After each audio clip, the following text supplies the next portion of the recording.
Yo, yo, yo, what it do, everybody?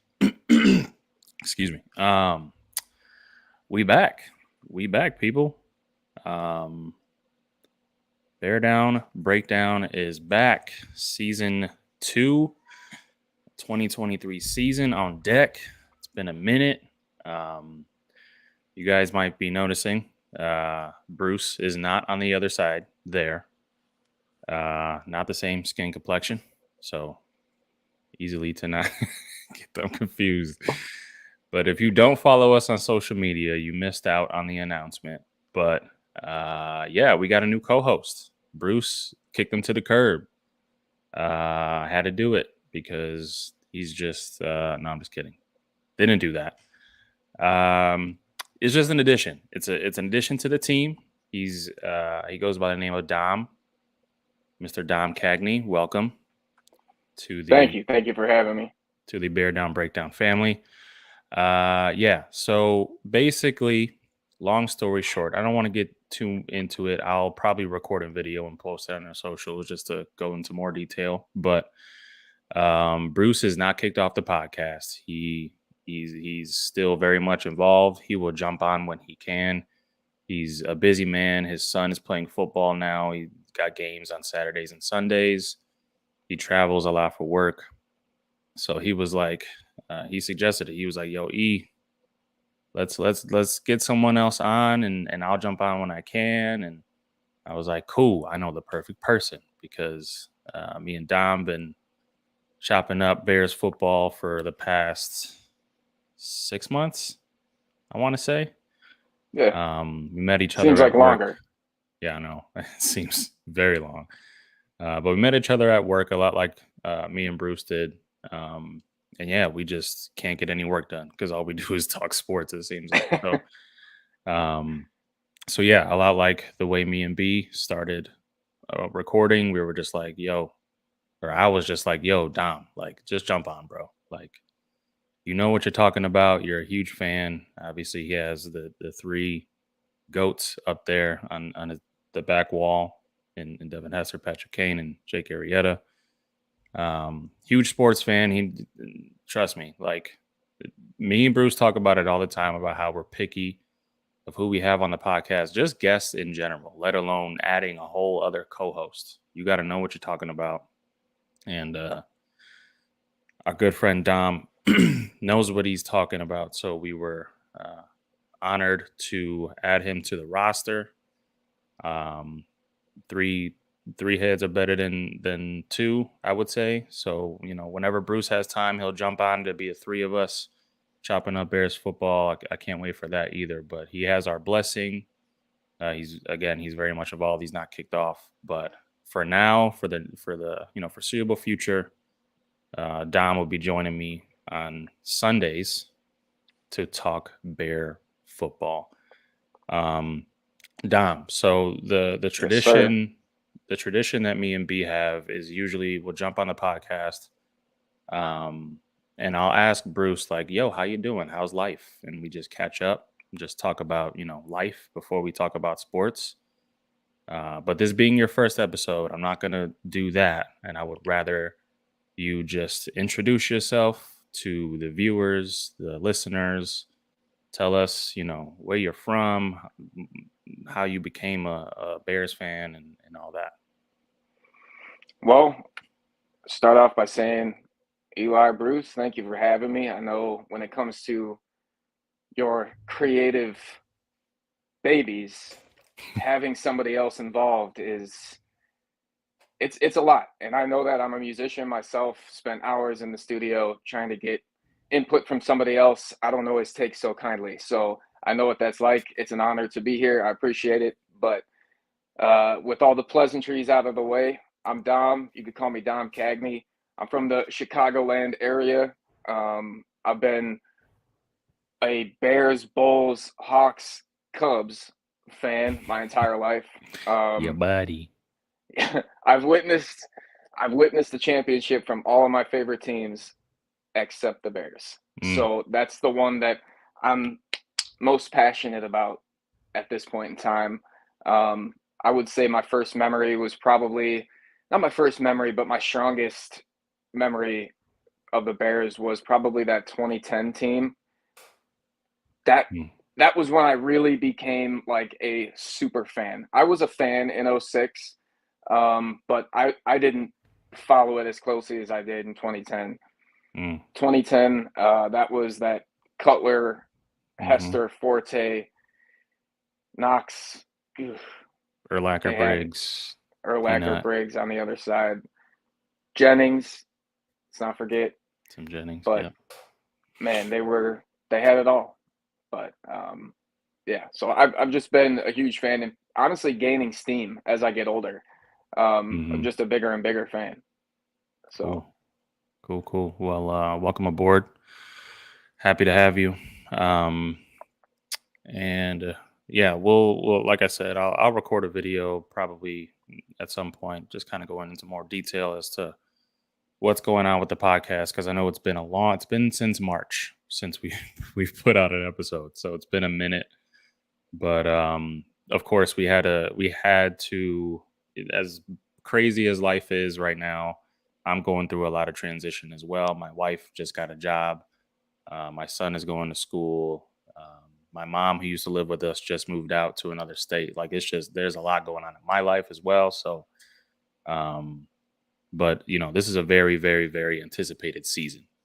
I think for every Bear fan out there, there's a so lot much to riding talk on it. about. There's so much riding on it. There's so much transition as well with the Bears organization. So it was only right that we jumped back on the mics and talk about our beloved. Um, Speaking of, you know what? Let's just jump right into it because we have so much to discuss. Uh, it's uh, it's kind of crazy how much Yeah, we have missed, and a lot of change. a lot of change, a lot of anticipation, a lot of predictions, good and bad, a lot of feelings, emotions, um, just a lot going on. But yeah, so basically, just wanted to talk about at first. We'll break down our stat predictions later, record predictions. We'll preview the Bears Packers Week 1 game next week as well. But before we do that, I just wanted to get your thoughts, Dom, on the roster in general, because like I said, this podcast hasn't recorded an episode since March. You obviously weren't a part of it then. So just give us your thoughts on this 2023 Chicago Bears team, everything. What Ryan Poles is doing, what Matt Eberflus is doing, Justin Fields, um, just your overall. So starting way back, the trade. I think that's probably the big one. If we're starting from square one, that's the big one. I thought the trade was great. I thought everything Poles did in the offseason, honestly, was great. Everything he did, it seemed to me to have, I saw a plan. I saw he was being patient. He was stockpiling, but he was making changes. So I was on board 100% with Poles in the entire offseason. In terms of the roster, I'm a little concerned. I'm a little frustrated that the offensive line is still kind of this revolving carousel. I feel Hmm. like the good teams in the league don't do that. So that's a little disheartening. Can't control injuries to a certain extent. It's out of the control of the GM and the coach. But at the same time, it's like, how are we here again? So I'm a little frustrated by that, and then I'm a little bit concerned about the defensive line because, as you know, football games are won in the trenches, and I'm a firm believer of that. So it's the offensive and defensive line are my biggest concerns. So it's not a great start. Moving out from there, um, defensive backfield, I think, is the strength of the team.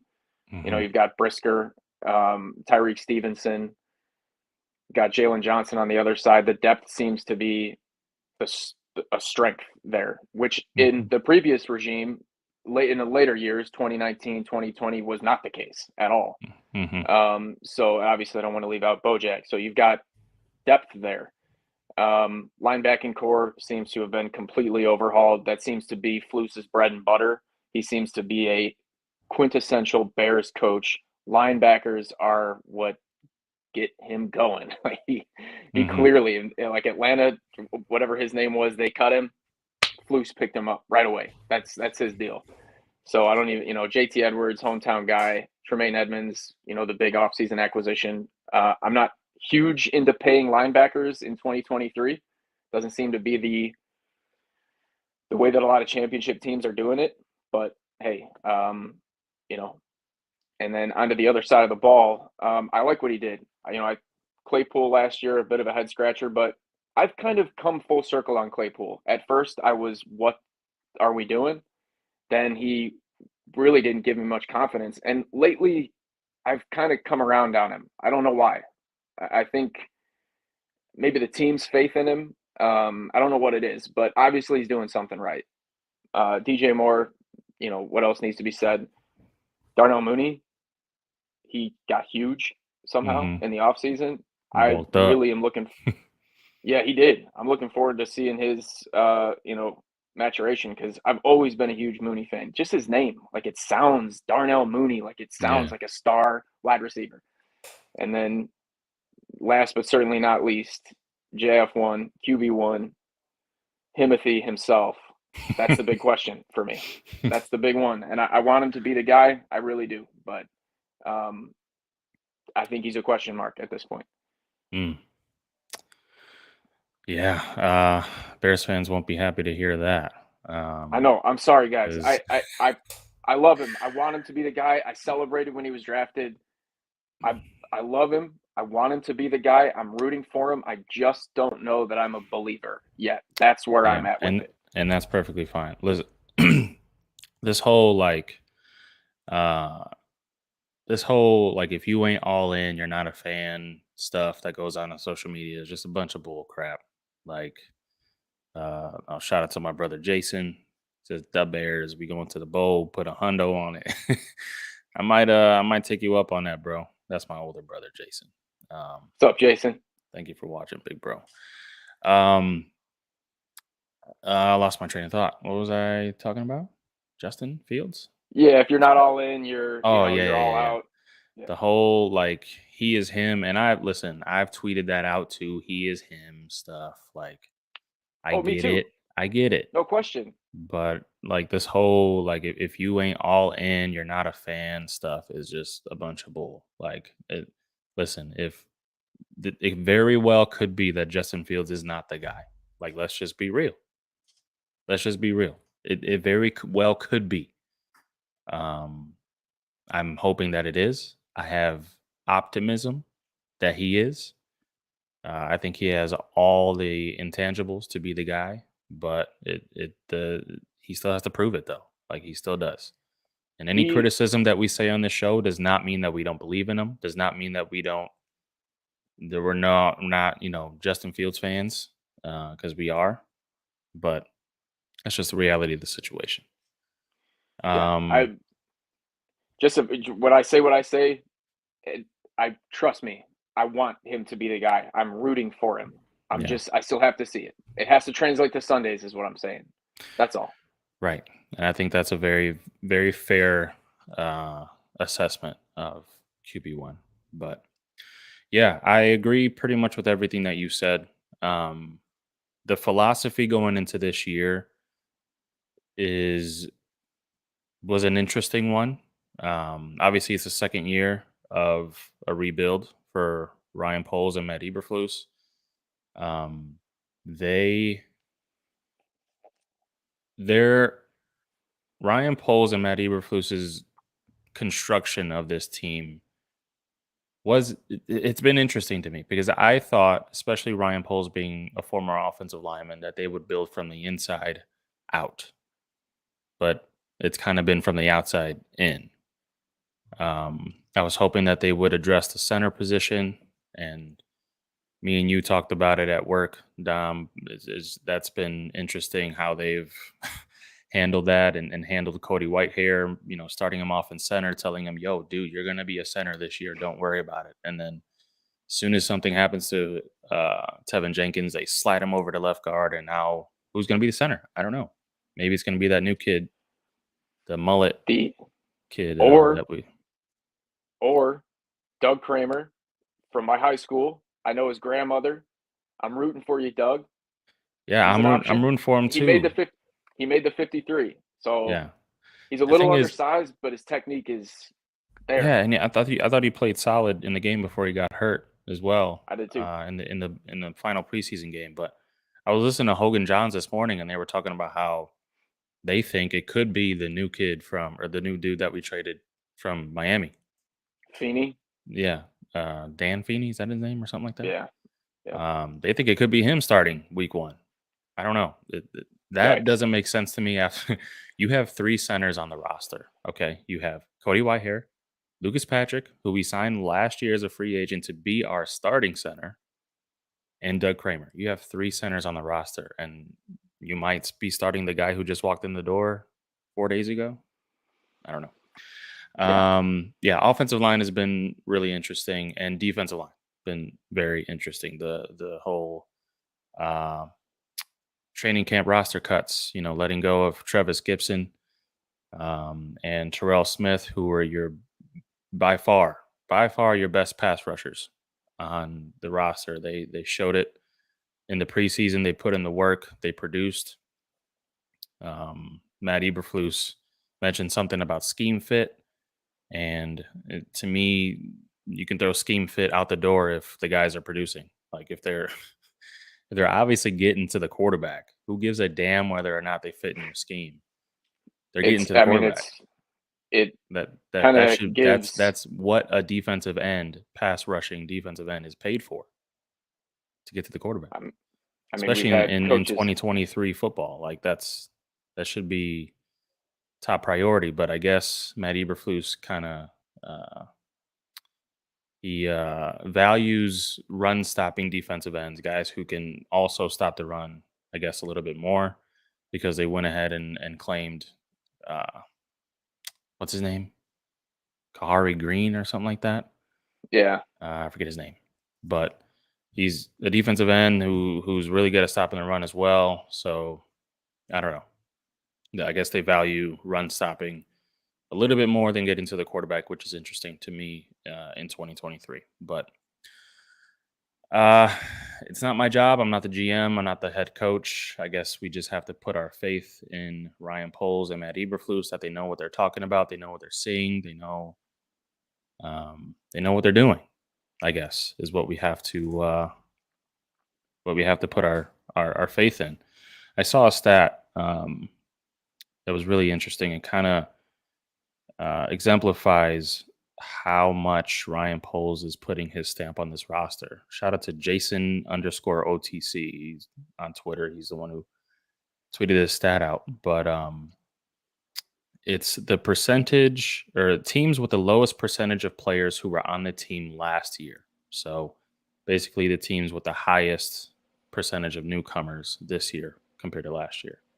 The Bears are the third lowest with 58.8% of players who are on the roster this year compared to last year. So basically, Ryan Poles nixed half of the entire team and brought in half new guys.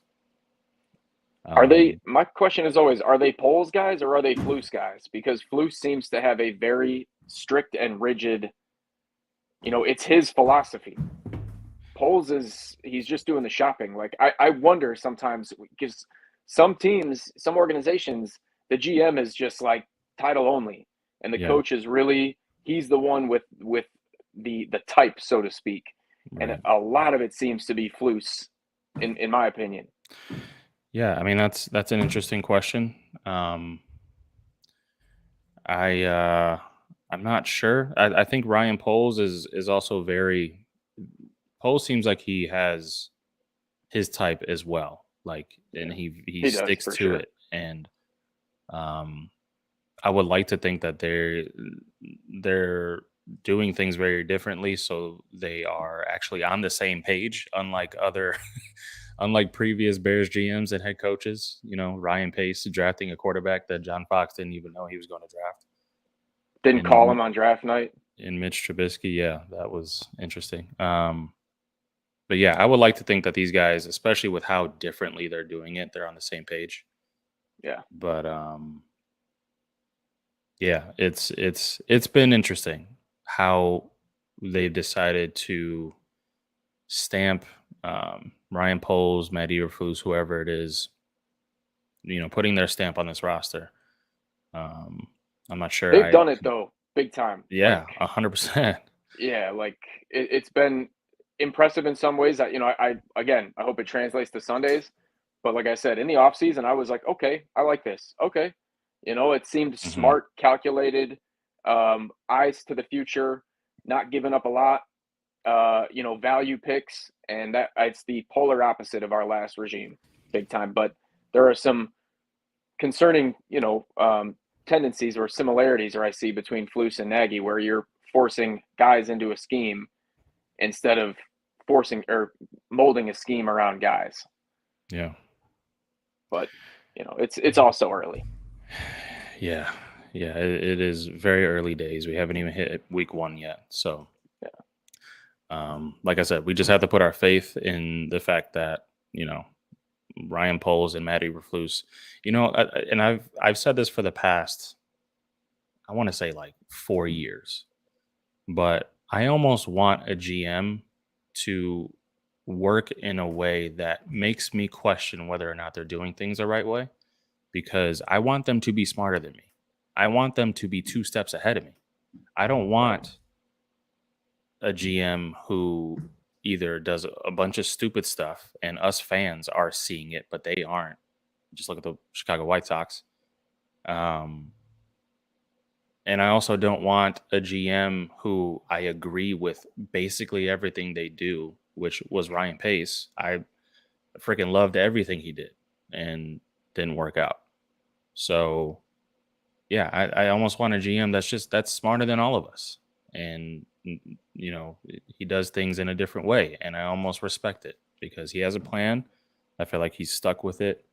And whether or not it works out, I guess we'll see. But he's stuck with it.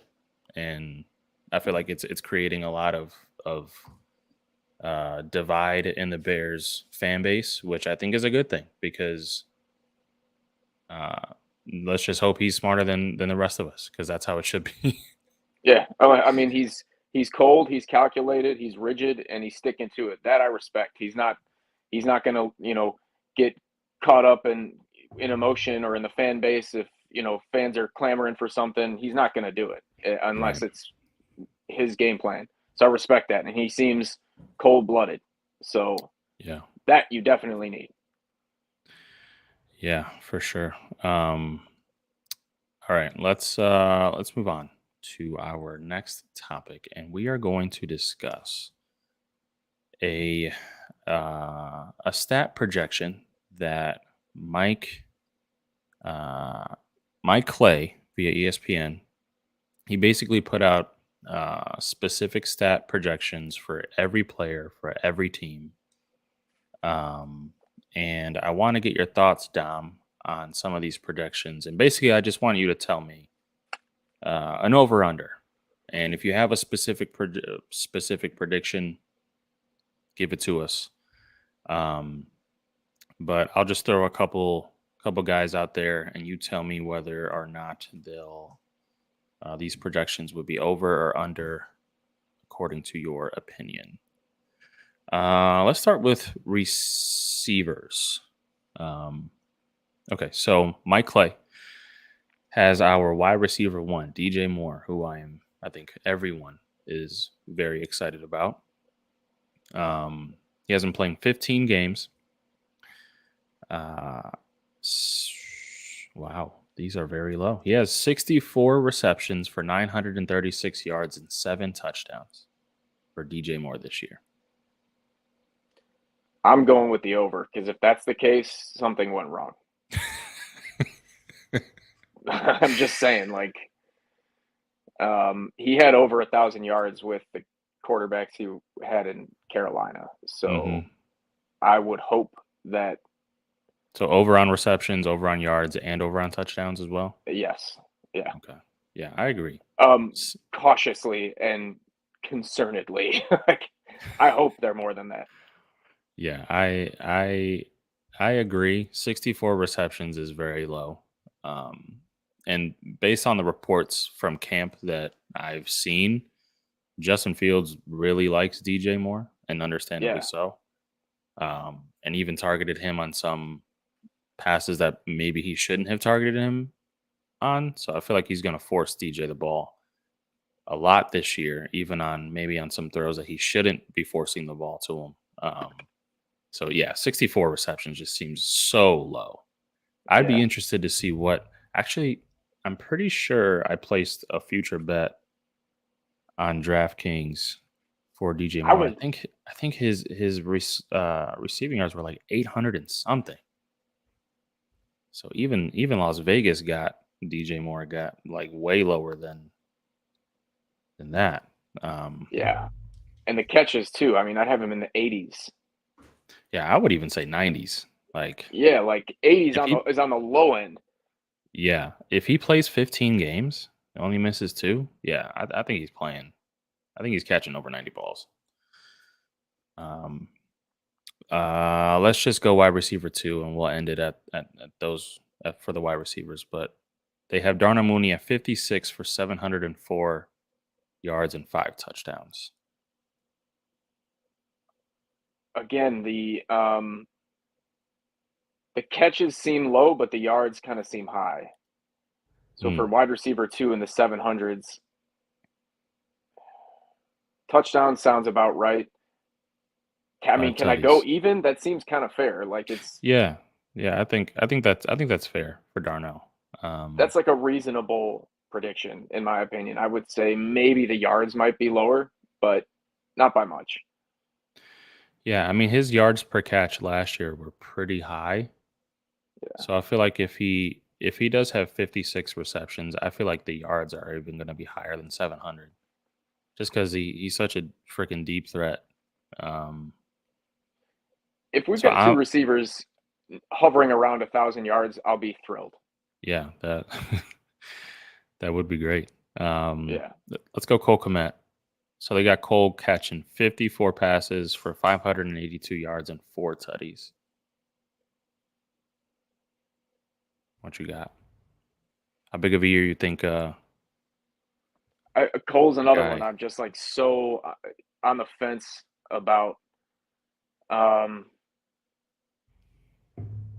I'm gonna go under. It just how many touchdowns was it? 4, which that seems low. That's a little low. Yeah. You know Cole what? I'm Kmet gonna is a back Cole my Kmet. guy If he's Cole. anything, he's a touchdown machine. So I'm gonna back my guy Cole. I'm gonna take the over on that. yeah, because last year he had 50 receptions for 544 yards, 7 tutties. Yeah. um, yeah, if he stays healthy, I think hovering around 50 catches is doable for him. I'd say he hits over 600 receiving yards. And yeah, Tutty's got to be up. I think it's up Yeah. like towards 8 maybe. Yeah. Because you have to hope so. He just got paid, so Yeah. you They have to. really like him, They do, yeah. which is Polls, surprising because he's not a polls guy, yeah. and polls seem to have put all non-polls guys on notice. Like, look, hmm you're on notice. Like, show up or show out. Like, it just seems to be the case. I think my brother says the over on DJ Moore. Yeah, I I'm think, over on DJ too. yeah, me too. Let's go running backs. So the leading rusher they have this year is Khalil Herbert. Uh, they have him getting 165 rushing attempts for 787 and 5 tutties. I'm going under because it's they're. I think they're going to tinker with that running back room, and my bold. I guess it would be a hot take, but the way they're talking about this kid, I think Roshan's going to end up being the leading back. 100%, dude. 100%. I said that after I saw him in the second preseason game. I was like, yeah, there's no way they're keeping this dude as running back 3. He And is butter. I think Mike Clay is just saying this based off of depth chart Hmm. depth chart projections, which I get. He's probably not as close to the Bears situation as all of us locals. Yeah, he only has Roshan Johnson carrying the ball 57 times for 241 yards and 2 touchdowns. I think Roshan becomes RB1 by week 4, 5. Yeah, Um, I just relatively think quickly. he is your perfect 3 down back. He does everything. He can catch, pass, block. Love the way he runs the football. He runs it hard. Pause. Um, he's just great. I completely see why the Bears coaching staff are just drooling over the guy because he seems like from what I've heard, he's been a vocal leader in the locker room as well as a rookie.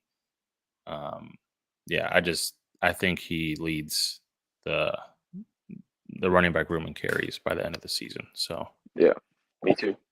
um, all right. Last but not least, let's see what they got for good old QB1 Justin Fields. So they got him. I'll give you both the passing and rushing because this is very interesting. So they have him throwing for 3,190 yards, 21 touchdowns, 12 interceptions. And they have him rushing for 912 yards this year for 6 tutties. What do you think about that? So, just over in general, or over and under on each category? Because with him, it's so like you could dive into each category. Give me Like both. Give over me what you under. think about those passing numbers and the rushing numbers, because obviously with So, Justin, both are pretty important. so the throwing yards. 3,190. I think he passed for like 2,300 last year.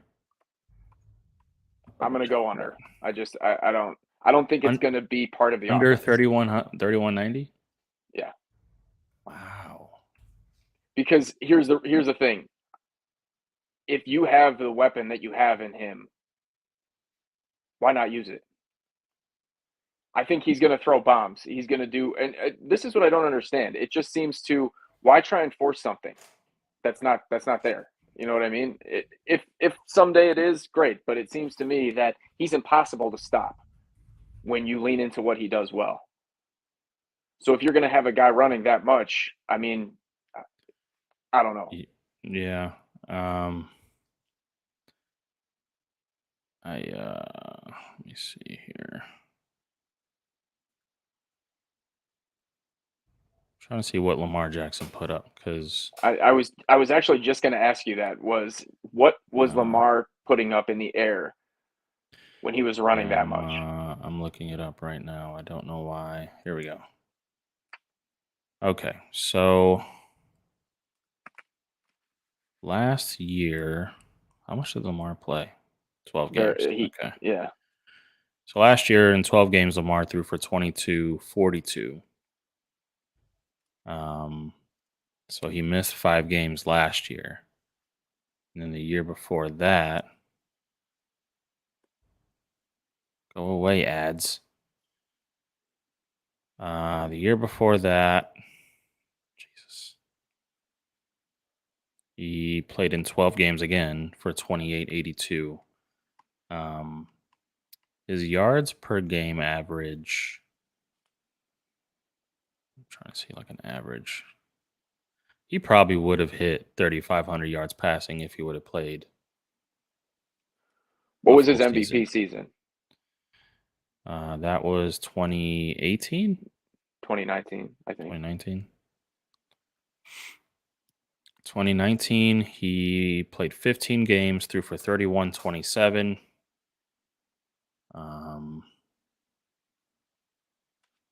Let's see, how many tutties did he have? He was in the high 20s.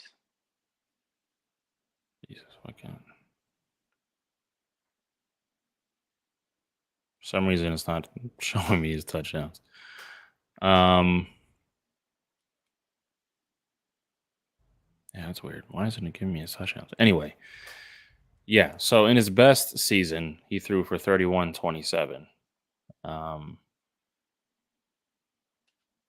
Yeah, I don't know. Justin Fields is obviously the way more talented passer than Lamar Jackson is. It's just whether or not he can do it. Um, let's just talk about Justin for a minute because he, man, that third preseason game, and we talked about it at work. Um, I feel like everyone's talking about it in terms of whether or not they're saying, don't worry about it, it's just preseason, or it's kind of uh, accentuated their worries for Justin and his development this year. Um, but yeah, I mean that game did not look good for Justin It that in terms of his habits. Like it just he his habits just the stuff that you hoped he would grow out of this year. He showed again. Like um, just missing not missing in terms of accuracy, but just not pulling the trigger on wide open receivers and just bailing after he was having missing in a terms of clean accuracy pocket. too, Yeah, his accuracy wasn't great by, either, but by like yards. It was bad. And I would like you like to see even if his ball isn't accurate, fine. Like you can as the season goes, but like the when you're not pulling the trigger, that is what worries me the most. Like when you are not trusting your eyes and just throwing the damn football because he can make every throw on the football field. Every single throw he can make. yeah, Just pull the trigger, bro. Even if yeah, the he's ball got isn't accurate, who gives a damn? At least we know that we can see your development in terms of your eyes and how you're reading things and your processing. But it showed his ugly rear head again in that game. And yes, I get it. It's preseason. Um, we talked about it. There's no game planning. There's no film watching. There's no calling plays to try and win the game. It's Luke Getzey calling plays to try and evaluate his offense. But it was definitely concerning. It was I was yeah, a little bit concerning. it was. And some of my numbers, and predictions may be me looking through preseason week 3 lenses because I saw that and I was like, "Oh shit." So like I had the same thought and I was like some of the things that I wanted to see him not do, he was still doing. And I don't my theory with Justin is that he has been the biggest baddest dude on the field his entire life and he's played the game a certain way accordingly. And you can see it in the NFL. He's still a pretty big bad dude in the NFL. But I mean, he runs to contact. He has that heart of the lion where he just won't stop and he'll take a huge hit. He will truck stick somebody at the goal line. And it's awesome. It's so much fun to watch. But in terms of his skills and his arm and his ability to throw the ball, like you said, I want to see that happen. And if you keep playing this way, it's not going to. Mm, Um, and sometimes I think he's locked so heavily on the rush, that's all he sees. And yeah. he just forgets everything. Because there was one, a lot of times I hear people say, well, he had no weapons. He's running for his life. There were at least one or two plays, again, in that preseason game where he had a perfect pocket. He Hmm. had, I think it was Mooney, Hmm. just right wide open. I mean, Hmm. doesn't get any more open. Looked right at it and bailed right. And, granted, he's faster than everybody, so he's going to get away most of the time. He's going to pick up, a lot of first downs, and that's okay. But, I saw a pure passer in college. I saw him do it. Hmm. Granted, the windows in college going College to be are a not the little bit same. more open than the Yep. windows in the NFL. And his receiving core at, Ohio State is they're just head and shoulders above any competition that they're playing against. Yeah. But one of the things I will say about him, if to me, I think a lot of his trouble in terms of accuracy, in terms of what he's looking at, come from his mechanics. His feet and his arms, his feet and his shoulders aren't in sync. And he kind of more is always looking to get into space because he has such a big deliberate windup and he doesn't feel comfortable sitting in, just kind of throwing darts. Yeah. And, part of me doesn't think they should force him to try that, but I think Justin wants to do it. I think he wants to prove that he can, because we all know, you watch him, he's got a cannon. Mm-hmm. His deep ball is beautiful. I mean, it's Mm-hmm. just got such great touch. It's like this, I know it's there. But he just kind of seems to bail out in with the rush coming at him. Yeah, I feel like Justin. I feel like he almost predetermines what he's going to do pre-snap, no matter what the Yeah, defense shows him, no matter what, no matter how well his offensive line is holding up. I feel like he predetermines what he's going to do uh, pre-snap, and that kills him. yeah. And like I said, I was listening to Hogan Johns this morning, their podcast, and Hogue made a really good point. He said Justin Fields may never be the anticipatory thrower that a lot of us want him to be. He may never be that. So I think us wanting to see that from him, you may have to temper those expectations down to the point where, like, just don't expect it anymore. Because I kind of agree. He may never be that. But the thing that he can do is speed up his processing. Hit the throws that he's supposed to hit a little bit faster. He's just so late on some of these throws that it's like, bro, why didn't you throw that like just a tick sooner? Yeah. And I think that could help his game a lot. But and hopefully, as the season goes on, that will improve. But I didn't expect at this point saying I just hope he improves as the season goes on. I didn't expect to say that at this point. I'd expected to be like, okay, I see it. I see the improvement. I see it. And it kind of gives me PTSD because we did the same thing with Mr. Trubisky. Every preseason, we were like, let's just hope we see it. Let's just hope we see it. And And you try and then, talk yourself into it, yeah, and he was the exactly. same old guy every time. And we're just waiting to see improvement. Okay, maybe next week. Okay, maybe next week. Okay, maybe after the bye week. And it never happened. And I'm not saying that that's what's going to happen with Justin, because I think Justin is by far a way better talented quarterback, athlete, everything than Mitch was. But in terms of waiting for development, my expectations are very low at this point. I have to see it to believe it. Yeah. But in terms of, let's just go back to the stats because that's what the topic was. I do think he throws for more than 3190. And I think that's mainly because of DJ Moore and what DJ Moore is able to do with his yak yardage. I mean, they call him the yak merchant because man, that, again, going back to that third preseason game, that ball that Justin threw where DJ took off, that was a terrible throw. Yeah. The ball was low. He had to almost go on a knee to catch the ball, and he still found a way to turn it upfield and gain an extra 30 yards or whatever it was. I just think that's going to be all season. DJ is going to do that all season to the point where he's taking a couple to the crib, like on a 20-yard hitch route. He's taking that to the house. Yeah. If you don't tackle him. So I think the yak yards are going to go up a lot this year compared to last year. Last year, the Bears were dead last in yak yardage, and I think that's a big reason why Ryan Poles wanted DJ Moore so bad. And it just makes sense. Why we should be getting receivers that are damn good after the catch. You look at some of the best offenses in the league. Guess who was number one in yak receiving yards last year? Oh, not Herbert, not Chargers. No, just team. Chargers? No, it was Kansas City. Oh, well, yeah, that makes sense. Of course, right? Like you have Patrick Mahomes throwing for 5,000 yards every season. Why? Because his receivers know what to do, especially Travis Kelce. They know what to do after they catch the ball. They don't just catch the ball and just go down or go out of bounds. No, they try to get more yards.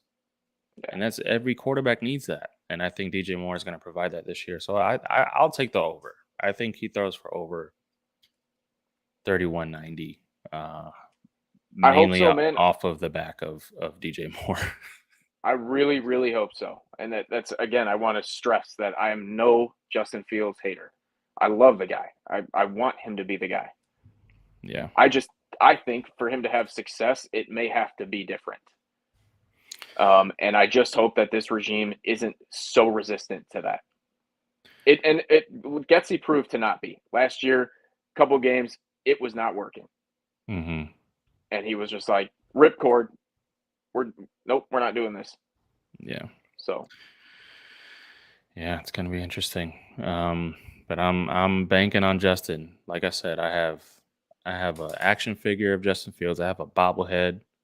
I have obviously his jersey. I got both of my kids' jerseys. Justin Fields jersey. Like I'm banking on him to be the guy. I want him to be the guy so bad. I don't want to have to think about Caleb Williams, as great I'm sure as it would be to have him as our QB. I don't want to think about, oh, maybe the Bears should try to go up and get him. Like, I don't want to think about that. I want you don't Justin want to to be think the about guy. Tyson Bagent either. I don't want to think about Tyson Bagent. I'm so sick of the Tyson Bagent talk. I'm so sick of it. Like, he's a great story, and I'm so happy for him. The fact that he was undrafted, so dope.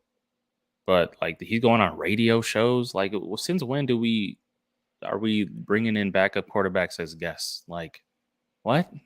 What? What? Dude, it comes with the territory of being a Bears quarterback. If you are a Bears quarterback, you are going to get shit on endlessly. And they brought in Nick Foles. I mean, the backup quarterback is everybody's favorite guy in town. And when it comes to Chicago Bears quarterbacks in particular, they build you up to tear your ass down. They do it every time. And just wait, just watch, it's coming. Yeah, I think And Tyson I'm afraid Bad. of it. Yeah, I think Bagent or Bagent, I guess is how you say it. Bagent is literally going to be used to tear down Justin. Like, as soon as Justin has a terrible game, fans are going to be screaming for Tyson Bagent. They're going to be calling in, That's what I'm saying afraid start of. Bagent and all this bull I crap. And watched it I watched it with Mitch, and I'm hoping that people see that Justin's kind of a tier above. There, if you like, there were people after that one preseason game that were like, "This should be Q," like yeah, craziness. already I wanting hope, Bagent to start. Yeah, yeah, yeah, I hope people, kind of get a hold of themselves and realize the task at hand, and like you understand that you're petitioning for a D2 undrafted thank rookie you, thank you. to start and be given the keys week 1 against the Green Bay Packers. That's what you want? Interesting. Okay. So Yes, thank you. Because like he looked good in the preseason, but again, he was going up against second, third stringers, guys who were probably cut. Like, and this to take nothing away from him. Like, he played his ass off. yes, Credit to him absolutely. coming in as an undrafted guy. He was fourth on the third or fourth on the depth chart, worked all the way up. So much credit to him. Yeah. And it's great that we have a developmental quarterback as our backup. Like that, I've been wanting that for years and years and years. I've been wanting a developmental quarterback that either we can, rely on if something doesn't work out with our curtain starter, or we can freaking pull a Kirk Cousins from Washington type trade and deal him for a bunch of draft picks. Like, it's never a bad thing to have a good developmental quarterback as your backup. Yeah. But Chicago fans are so damn thirsty for a quarterback. It's It's a always a shit it's show. toxic. Seems like, yeah, It's a toxic environment. The Bears quarterback, we haven't had one. So now it's become this thing, and it's like this cloud. It's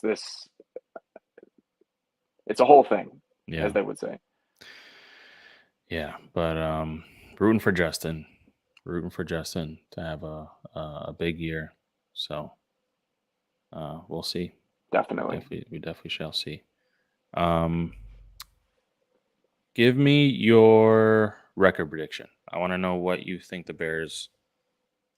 How many wins you got us getting this year? So I've gone through the schedule, and Do you want my delusional take, or do you want like because Yes, give me there your is give me your meatball take. Give me your there is Greg a Braggs take. world there's a world where I can see like 11-6. Mm, There is also a world where I see 7-10, 6-11. The schedule is very easy, but I'm gonna go if I'm giving a final number, I'm gonna go 7-10. mm. That's a huge step up from last year. I've you know what? I've had my heart broken too many times. I just can't Oh, I I can't get do it it. anymore. I I can't get put it, bro. too much stock in it. Listen, if anyone gets it, it's me. So So I just try and trick myself. Like I'm gonna put it out there right now. I said it. It's 7-10. That's what I think. And I'm just gonna turn it off. And then the back of my mind hopefully doesn't wake up and it's just like, no, you expect 17-0 Super Bowl. You know it. You know you do. no, I get it. I I'm a 100% prisoner get it. to it. So Um, yeah. So I got the Bears. I got them going 9-8 this year. Um, I think their schedule's really easy. Uh, this team was very competitive last year. Their record doesn't but say yeah, it, but a lot of people don't realize how many games we could have won if it wasn't for Valus Jones fumbling a punt or who's somehow still on the roster. yeah, the defense just couldn't stop the run. And the opposing offense just ran out the clock and didn't give Justin Fields a chance, or um, Valus Jones fumbling again. Like it just happened all season long, where we just found a way to lose a game. And yeah, I think a couple of those fall our way this year. I think a lot like how the Vikings won 12 games last year, which was insane. They got lucky on a lot of them, so I think the Bears get lucky on some this year. And it takes luck to be good. Like Oh yeah, big time. it takes a little luck to be good. So yeah, I got 9-8, and that might be way too meatbally, but it is what it is. I'm No, it's sticking to not. it. I told you there's a universe when I look at that schedule where it's like, man, they could have that one. Oh, they could win that one. Oh, this is. I get it. Yeah, It's mostly I give that prediction for my own sanity. I get it. You temper your expectations so you don't get heartbroken. I've done that. Hey, look who's joined the What podcast. up, Bruce? Bruce is watching. Hey, let me know, B, if you want to jump on. Just use your phone. I'll send you a link and give us your thoughts. This is your podcast too, bro. You ain't just gotta watch. Um, but yeah, 9-8. You said 7-10. Yeah, And I did text Bruce and ask him what his prediction was, and he said 9-8 as well. Um, all right, so me and B, great minds think alike, I guess. I could Um, see that. I really could, and I hope you know. And does 9-8 does that get you a wild card? Like the NFC is so wide open. You it know what is I mean? very Like wide open. Yeah, it could. It could mean third place in our division too, like because I think our division is also wide open. Like you got the Vikings, you got Detroit. We'll talk about the the Packers in media a minute. darling. Yeah, I Detroit. know everyone's picking Detroit. Um, but yeah, it's gonna be interesting what the Bears do, because I could see them winning, especially if Justin doesn't play all year. I could see them winning 5 games. Like I could see it if something drastic, God forbid, knock on wood, that Justin does not get any kind of major injury where he's out for a bunch of games. Oh god, Um, knocking very much but terrifies me. It's my biggest but fear. yeah, I could at the same time see the Bears winning like as much as 10 games somehow, just being that drastic last to first If teams in Justin the league. takes even a 20% leap, I could see them double digit wins because if he even improves just a tiny bit, he'll be so dominant that it's he would be a force of nature if he Yeah, improves even just a little bit. how if Justin has a good passing attack. How do you guard that? You He's don't. he's Derrick Rose all over again. Like, how do you He's guard that? he's so physically imposing that I've likened him to Cam a lot because, like we said on Friday, it's just I don't know. Was Cam ever thought of as a great passer? Not really. You know, a lot of times he's next one. All right, Bruce, get you on the next one. So DC, welcome to the team, fam. Thank you, sir. I He already appreciate gave it. you a nickname, DC. DC. I like it. I like it. uh, um, yeah. If Justin could take a step, he's Derrick Rose with a 3-point shot. Like he's unguardable. Like you can't. Here's the thing: when you've got a quarterback that runs, I always think back to Baltimore, Greg Roman, the way that they set up that offense. When you have a good tight end, which we do, we have two. Tanyan's great. I don't know if he was great or if it was, Sharon Rogers making him look good. But when you have a rushing attack that is as good as ours, seemingly will be, when you have the defense, putting 8 in the box like that to stop it, the passing game should be wide open. And that's what I always saw with Lamar that year, where it was like they were so committed to the run game with him. He didn't have to do much. They were so committed and they bit so hard on the run. He would just float stuff to Mark Andrews or I don't know. He hasn't had very many wide receivers, but Yeah, he's got OBJ this season. We'll see how that works out. yeah. Yeah, no, I agree. And I think the Bears will have equally as good of a rushing attack this year. When you combine the entire running back room and Justin, I think they should be just as successful running the football, which, like you said, should open up the passing game. You run to set up the pass, not the opposite way. So, um, you would think, it would be easy, especially now that you got even more weapons. You would think it'd be easier, but Yeah. if Justin does not pull the trigger, and that's my biggest fear this year, is that he's just not gonna pull the trigger. Then it's all for naught. Really, it's all for naught because Yeah. like you could have DJ Moore, but if Justin's not going to pull the trigger and get him the ball, what good is having a DJ Moore? So, Right. we shall see. We shall see. All right. Lastly, let's talk about this Bears Packers game and get out of here. Week 1, guys. Week 1, Bears Packers. It's Packers week already. It's crazy. I just looked at the schedule and we don't see the Packers until the last game of the season. So They bookend the season.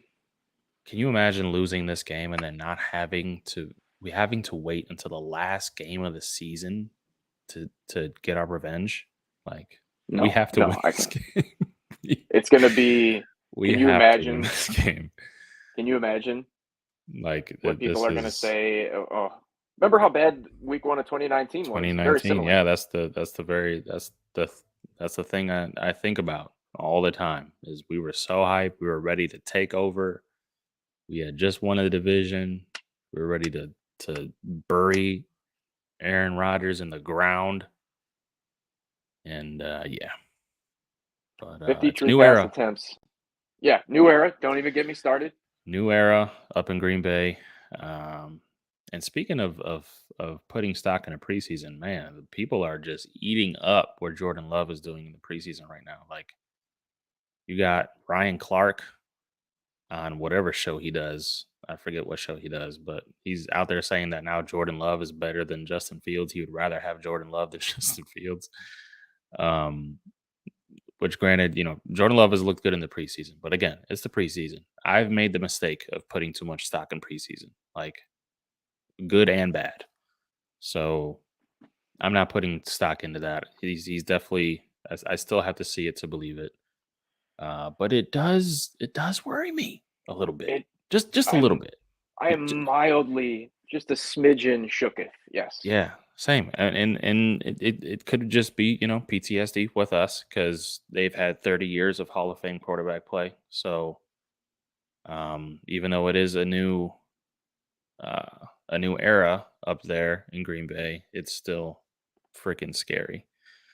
Um, if Jordan Love becomes just another, step in Aaron Rodgers' shoes and do the same kind of things, um, Chicago will burn to the ground, and I Yep. will just bury myself alive because I can't take that. Nope. I can't either. Right there with you. Can't I, take I it. There's no way Not in gonna happen. hell I could take another great quarterback in Green Bay. There's just no way.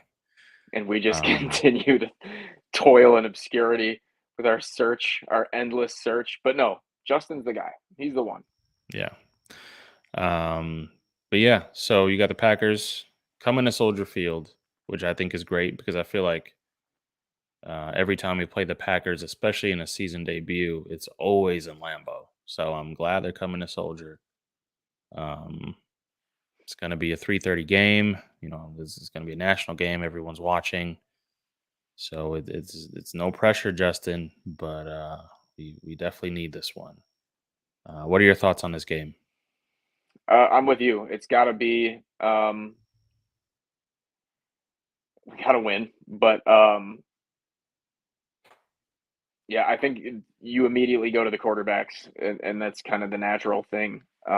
Such different paths, and yet kind of both find themselves in the exact same place, and that's kind of the storyline for me. Everything else, you know, it's important, but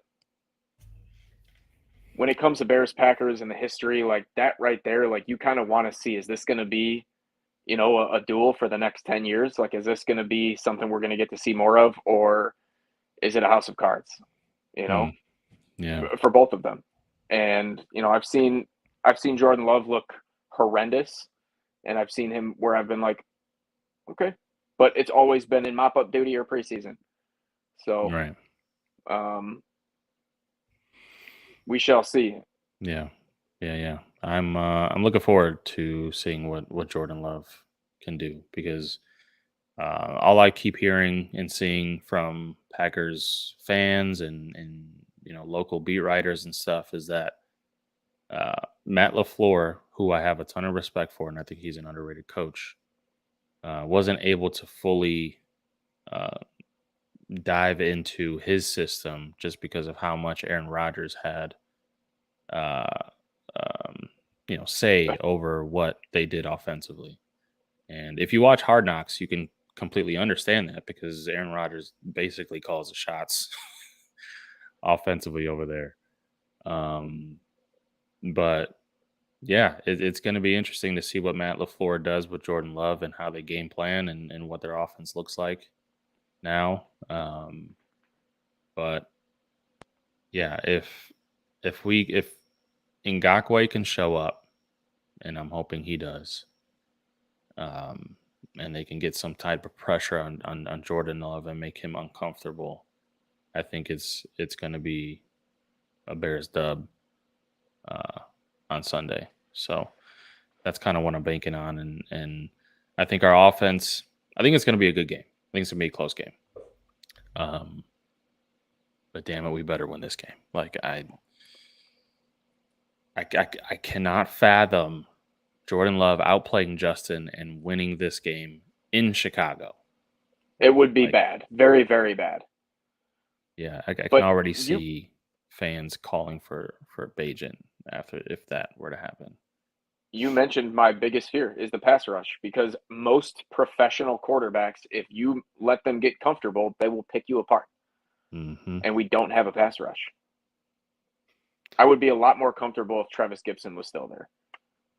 Yeah, Not saying that he's like some world beater, but he was by far the best pass rusher in the preseason at least.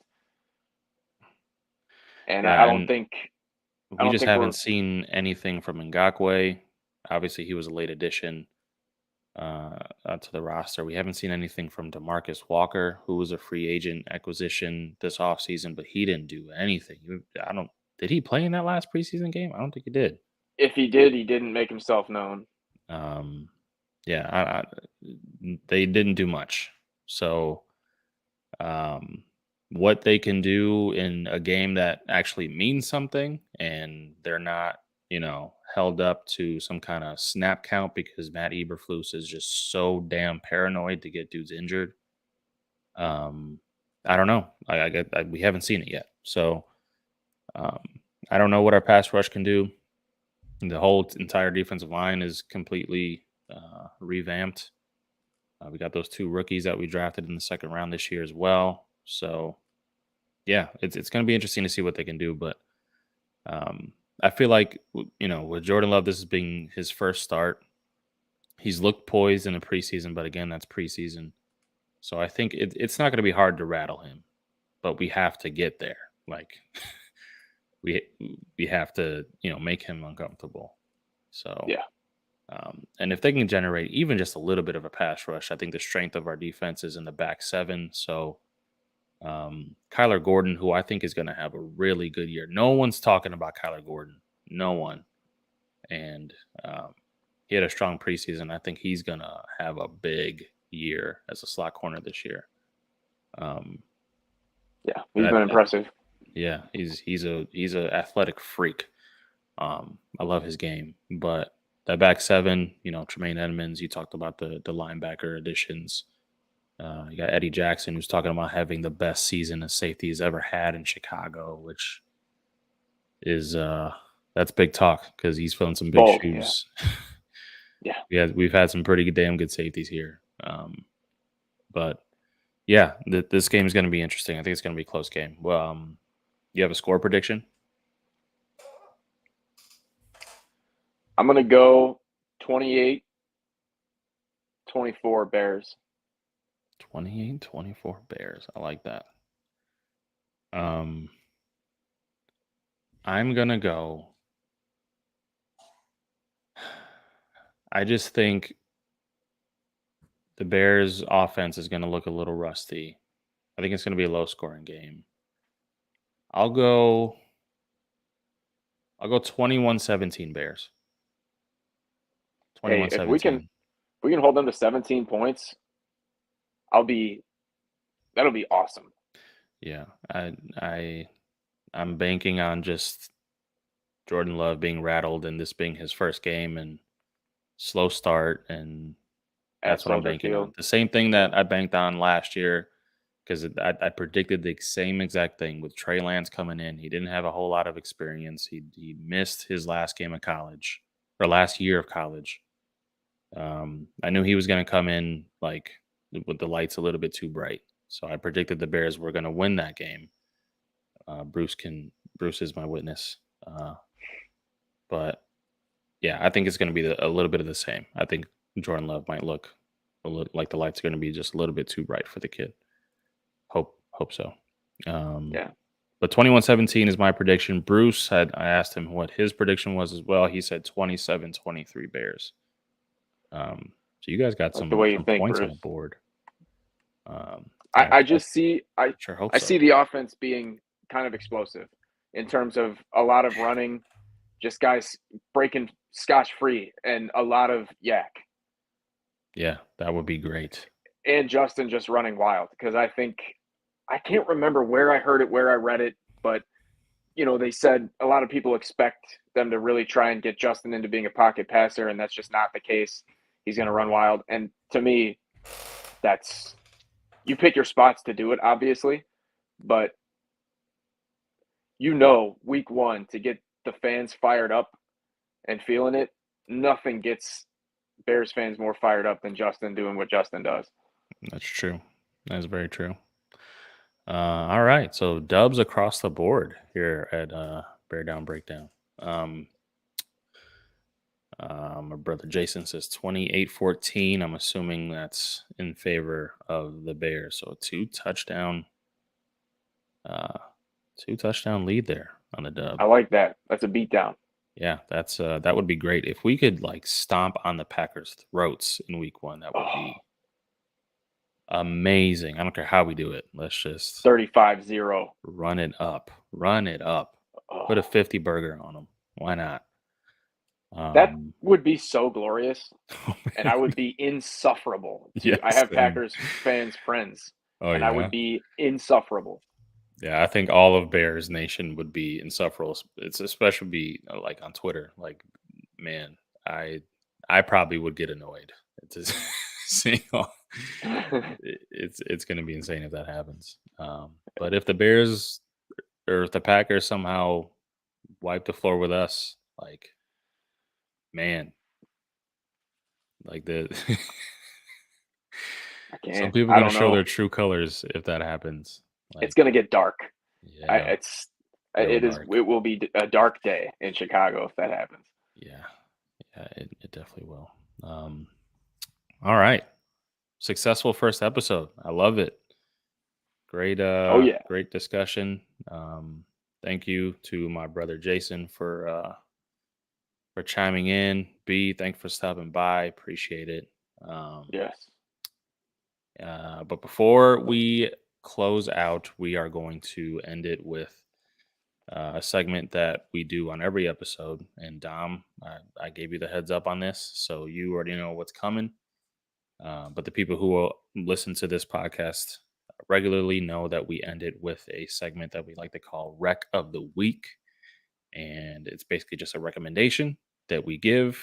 It could be anything, it could be a movie, TV show, restaurant, video game, music, whatever. Whatever, you want to put people on. So, Dom, do you have one? I do. It's like I told you before. Dope. I am a huge Ninja Turtles fan. Have been my entire life. I love Ninja Turtles. And if you are of our vintage and you were a fan of the Ninja Turtles when you were a kid, there's a movie that came out recently, Teenage Mutant Ninja Turtles Mutant Mayhem. If you're a Ninja Turtles fan, it does it justice. It's a great movie. I saw it with my, niece and nephew, so I didn't just go by myself as an adult male, okay? But I did go see it. I may or may not have gotten this, ooze colored slushy.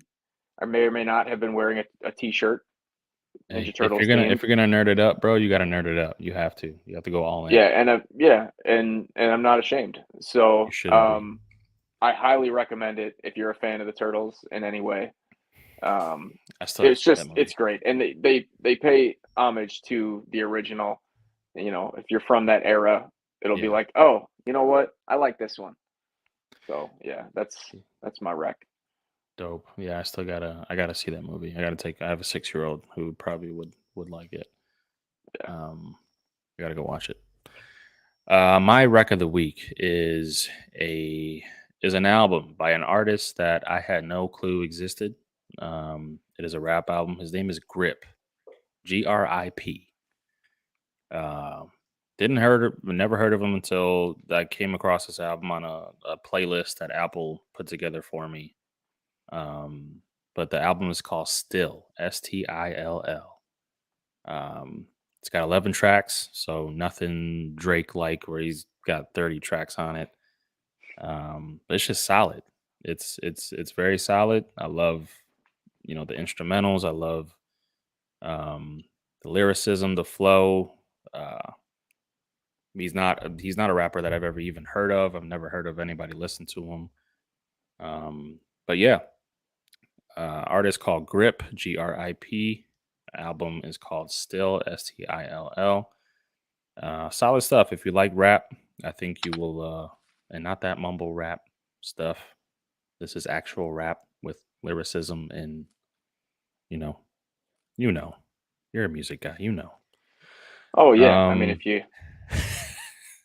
that that I the music industry it's a weird place right now, yeah, and I think that kind of music is making a comeback or trying to. It's bubbling back up, yeah, I agree. So, I agree. but But labels right now, they don't know what sells. They don't know what's going on. do you think streaming has a lot to do with that? It absolutely does. Yeah, But they don't know what sells. Like the last artist that popped off was Ice Spice.